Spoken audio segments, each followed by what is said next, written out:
नमस्कार। मैं ज्योतिष शास्त्री रमेश चौबे उपस्थित हूँ आपके समक्ष। प्रत्येक वर्ष की भांति इस वर्ष भी आपके मन से इस शंका को दूर करने के लिए कि आखिर कृष्ण जन्मोत्सव कब मनाया जाए। इस वर्ष भी 2 दिन लोग मनाएंगे, लेकिन आम व्यक्ति जो है वो कब मनाए, गृहस्थ आश्रम के लोग कब मनाएं इसको, इसका सही मुहूर्त की जानकारी मैं आपको दूंगा और साथ ही ऐसे दिव्य प्रयोग आपको बताऊंगा जो मेरे गुरुदेव के द्वारा बताया गया है। करिएगा, निस्संदेह घर में धन धान्य की वृद्धि होगी। हर प्रकार के आपत्ति से, विपत्ति से, कष्टों से, संकटों से आप बचे रहेंगे। आर्थिक श्री वृद्धि होगी निरंतर आपके, और जिंदगी में सारे समस्याओं का समाधान आपका हो जाएगा। ये भी आपको उसी दिन करना है। कब?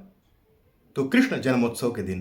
तो आप जानते हैं कि प्रत्येक वर्ष जो है भाद्रपद मास के कृष्ण पक्ष के अष्टमी के दिन भगवान कृष्ण का जन्मोत्सव मनाया जाता है।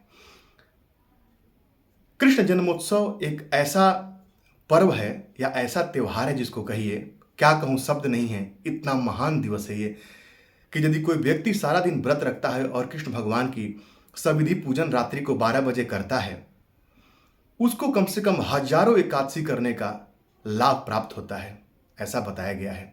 इतना महत्वपूर्ण व्रत है।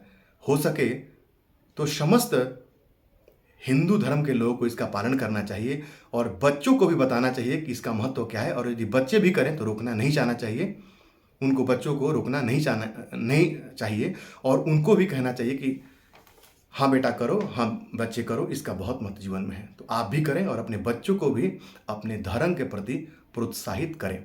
तो आइए बताता हूं कि कृष्ण जन्मोत्सव का शुभ मुहूर्त कब है।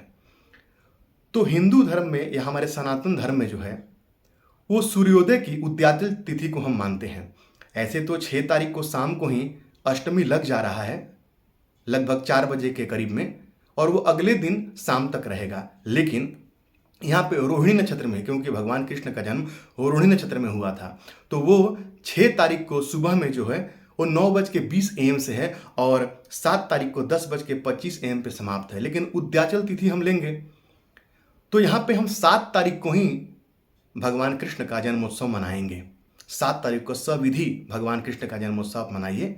संध्या काल में पंचामृत इत्यादि से स्नान करा के, संध्या नहीं रात्रि काल में, और उनको सजाइए, बढ़िया से वस्त्र पहनाइए। उसके बाद उनकी विधिवत पूजा कीजिए, पंचोपचार, षोडशोपचार जैसे आप कर सकते हैं, जो भी जैसे भी आपको आता है। भगवान कृष्ण की पूजा करने से घर में आपके जो कोई दंपति संतान प्राप्ति की इच्छा रखता है तो उसको संतान प्राप्ति भी होती है, और जिनके संतान हैं उनकी संतान की उत्तरोत्तर वृद्धि होती है। भगवान कृष्ण को हमेशा साफ सुथरा रखना चाहिए यदि आप घर में स्थापित करते हो तो, और नित्य उनको, जैसे आप अपने बच्चों को स्नान कराते हैं, सेम लड्डू गोपाल हैं उनको ऐसे ही स्नान कराइए, डेली पूजा पाठ कीजिए। आप जितने ही भगवान कृष्ण की पूजा करेंगे उतने ही आपके बच्चों की उन्नति होगी, आपके बच्चे उतने ही स्वस्थ रहेंगे और अच्छे मार्ग पे चलने वाले होंगे। तो ये कीजिए। अब दिव्य महाप्रयोग की बात कर लेते हैं। तो क्या उपाय करेंगे?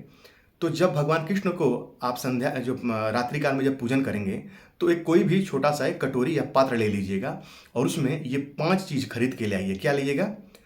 3 पीला कौड़ी बाजार से ले आइए और आप पूजन दुकान में ही जाके बोलेंगे गोरोचन, तो गोरोचन आपको दे देगा। थोड़ा सा सिंदूर डालिए, उसमें आंवला डालिए, और एक क्या डालेंगे? केसर। तो क्या क्या चाहिए आपको? सबसे पहले 5 चीजें इसमें हैं जो आपको उस पात्र में रखना है। क्या क्या?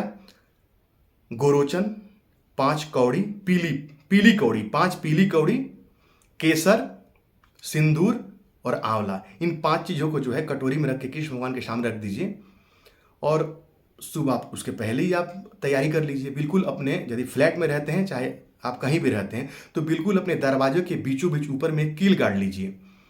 और रात को पूजा करने के बाद में एक पीले कपड़े में या छोटे से एक पीला पोटली बना लीजिए और उन सारे सामग्रियों को उस पीले पोटली में डाल लीजिए और अच्छे से उसका मुंह बांध लीजिए। और बांध करके जो हाथ में कलवा आता है उससे भी बांध सकते हैं, बांध के, और वहाँ बिल्कुल घर के बीचों बीच दरवाजे के ऊपर उसको लटका दीजिए।